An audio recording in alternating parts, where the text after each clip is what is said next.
A few years ago, I was employed as an IT consultant at a biochemical research office in the middle of nowhere in East Anglia.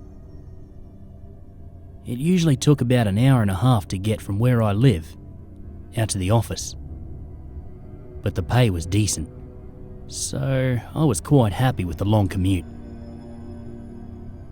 One Sunday night in late August, I got called up at 11:45 from my supervisor, telling me there'd been some massive system-wide crash in the evening and that she needed me to come in pronto to get it sorted before morning.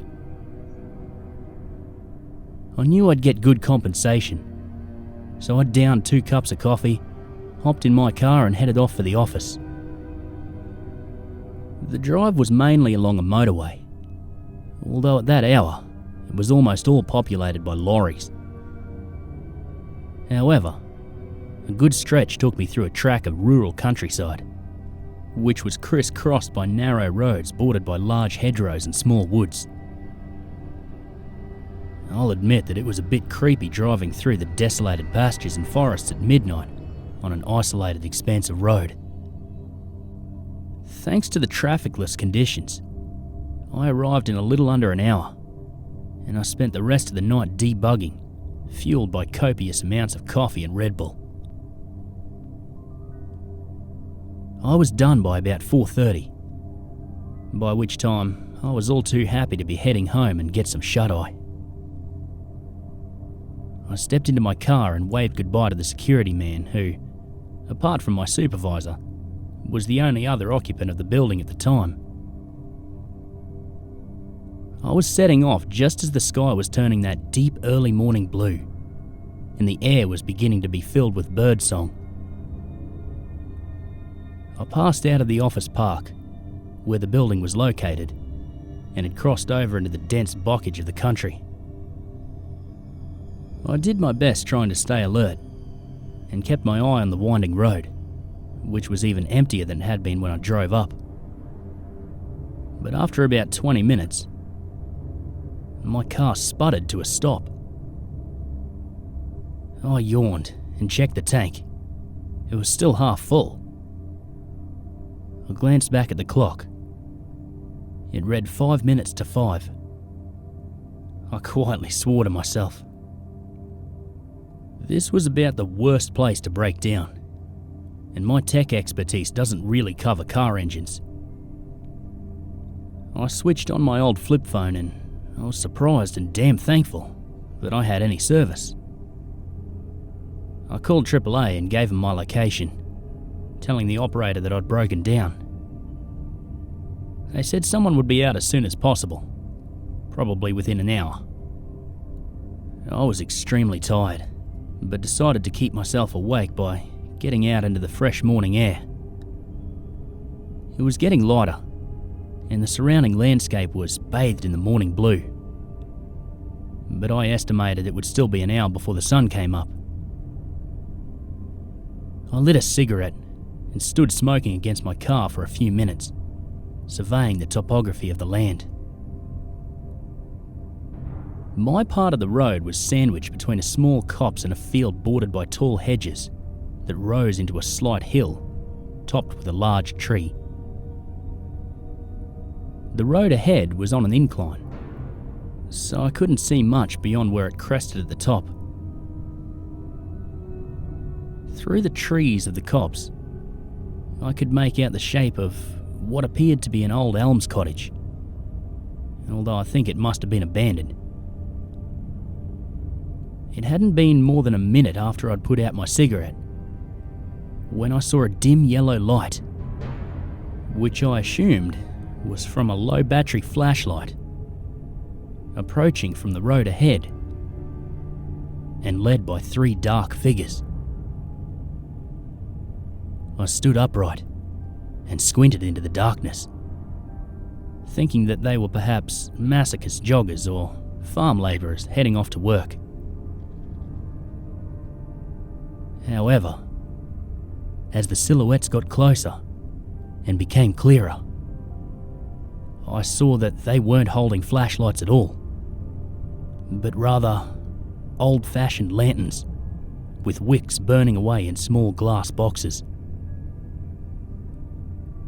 As they approached, I got a look at them in the morning light, and by the way they were dressed, I thought they must be going to some kind of reenactment. One of them was a policeman, but instead of wearing a high-vis vest and heavy belt, he was dressed as an old village constable, with a black uniform and shiny buttons, with an honest-to-God silver whistle chain dangling out of his pocket. Another was in the garb of a farmer, with a tweed suit and a flat cap.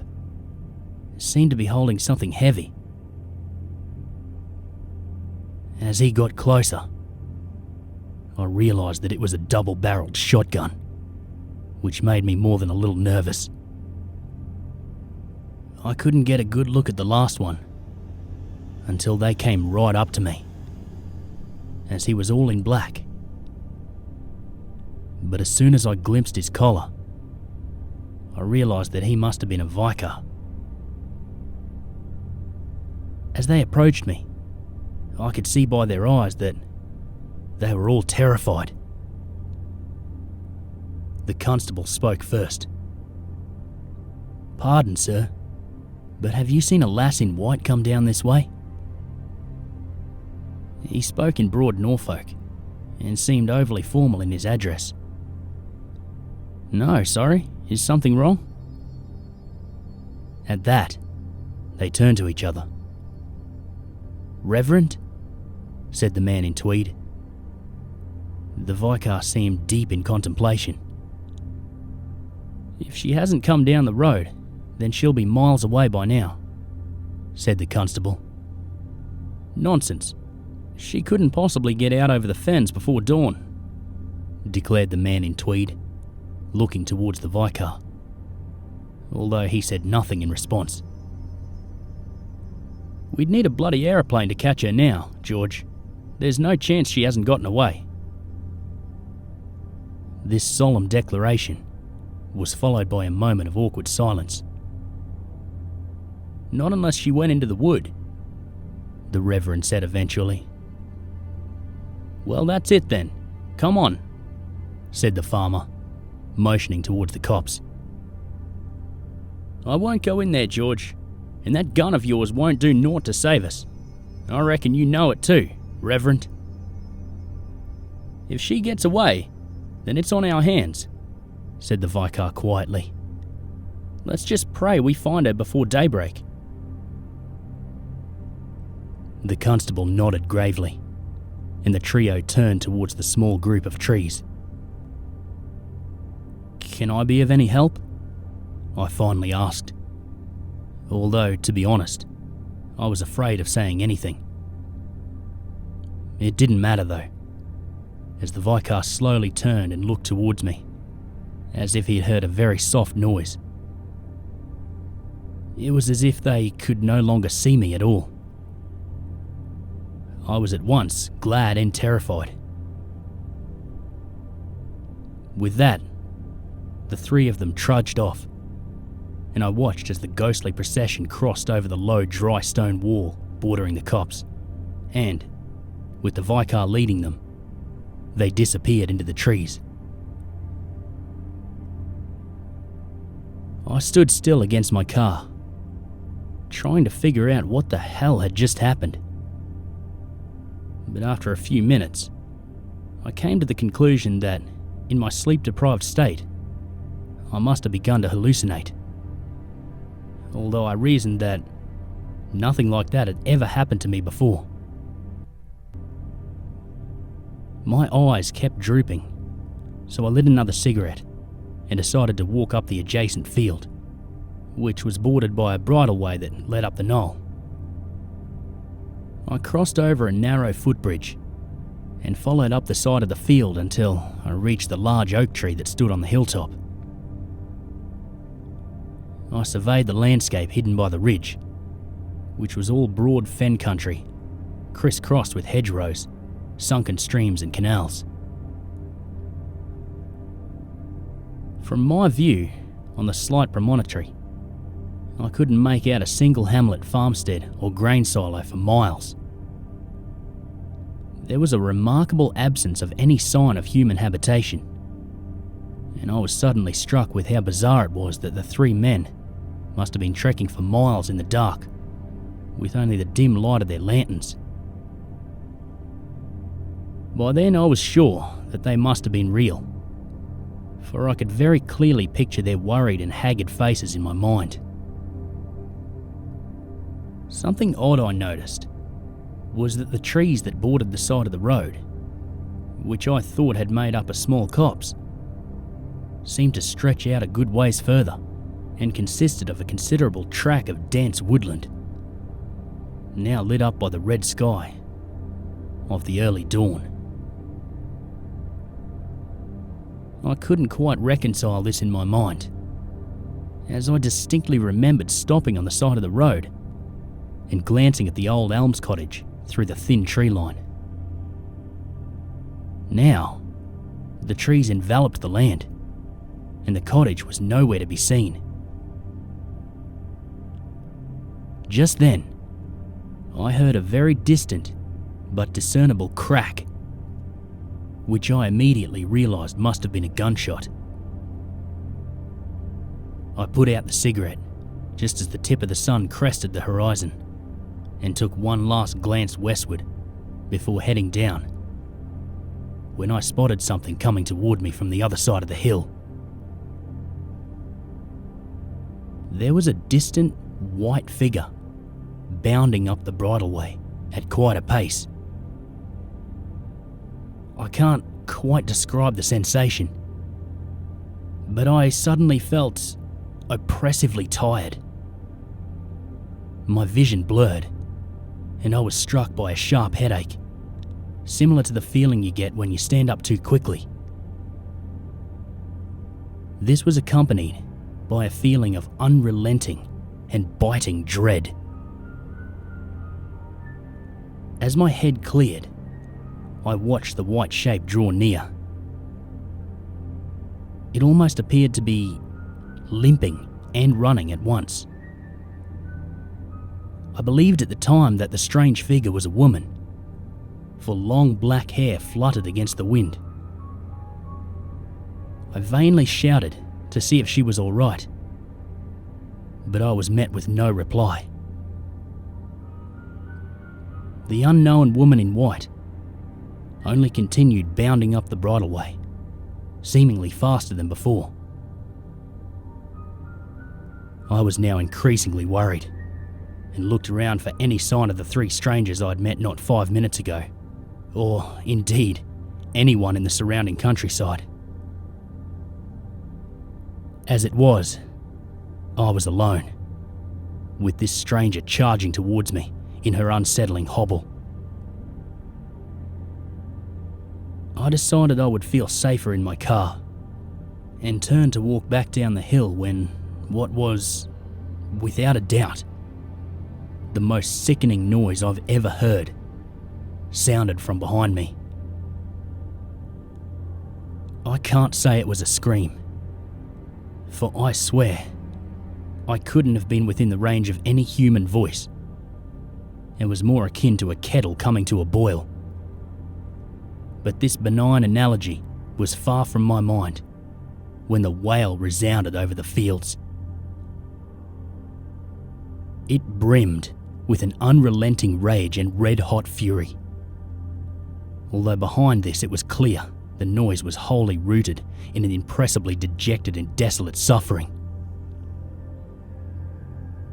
Whatever had made that sound was so fierce and frenzied and alone that I had no doubt I would have met an awful end had I not taken off running down that hill. Before I fled, I hurriedly looked in terror, and there it was, not 20 feet away. I knew then that it was an impossible distance to have closed in the 2 seconds that had elapsed since I first heard its wail. But there it was, half limping, the speed of an Olympian.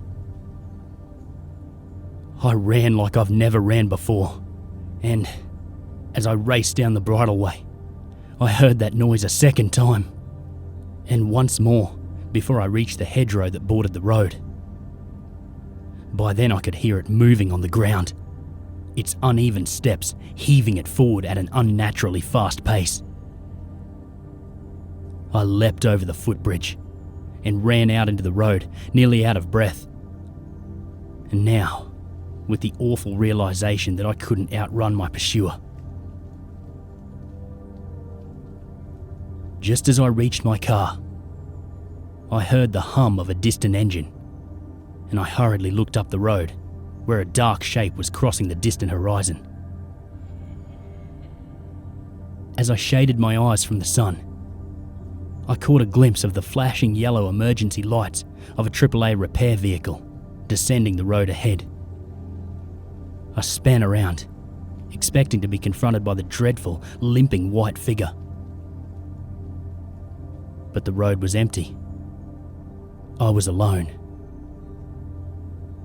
Incredulous, I looked up the hill, scanning the fields for any trace of the woman in white. I found none.